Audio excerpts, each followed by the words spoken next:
In this video, we will talk about the Rane Revolts, a series of rebellions that took place in Goa against the Portuguese colonial rule from the 18th to 20th century.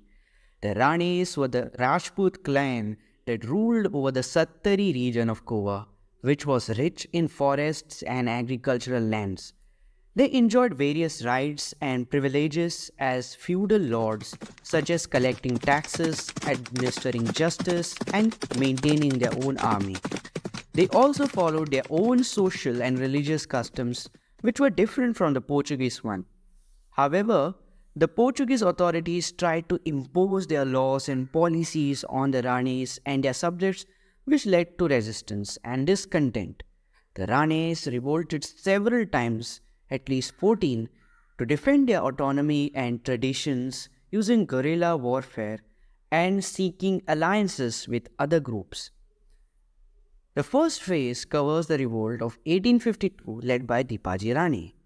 Dipaji Rane was dissatisfied because these new laws by the Portuguese violated the rights and privileges of Ranis and introduced brutal practices of the Portuguese, such as heavy taxation, restriction of forest use for agriculture, and even interference in social and religious customs.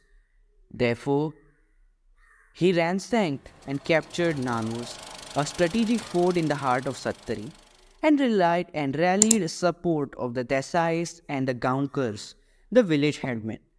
This rebellion even spread to nearby regions such as Bicholim, Pernem, Fonda, Embarsim, Kepem, and Sangem. Dipaji Rane even sought to British assistance in his fight against the Portuguese.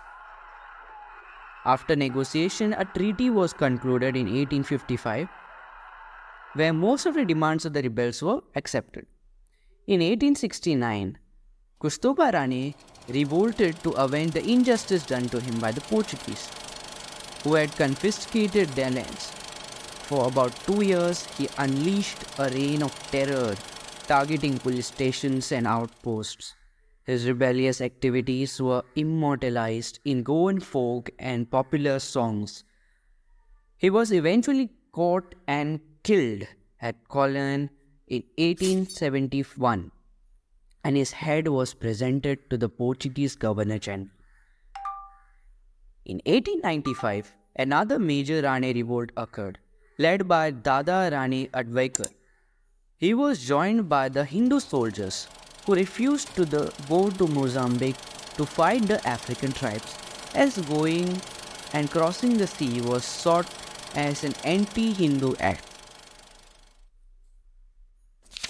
In 1912, there was another revolt by Santuba Rane after he came to Goa, the last of the Rane revolts, where he was imprisoned at Timur, and many of the rebels, about 250 of them, were deported to Portugal, West Africa, and he was imprisoned at Timur.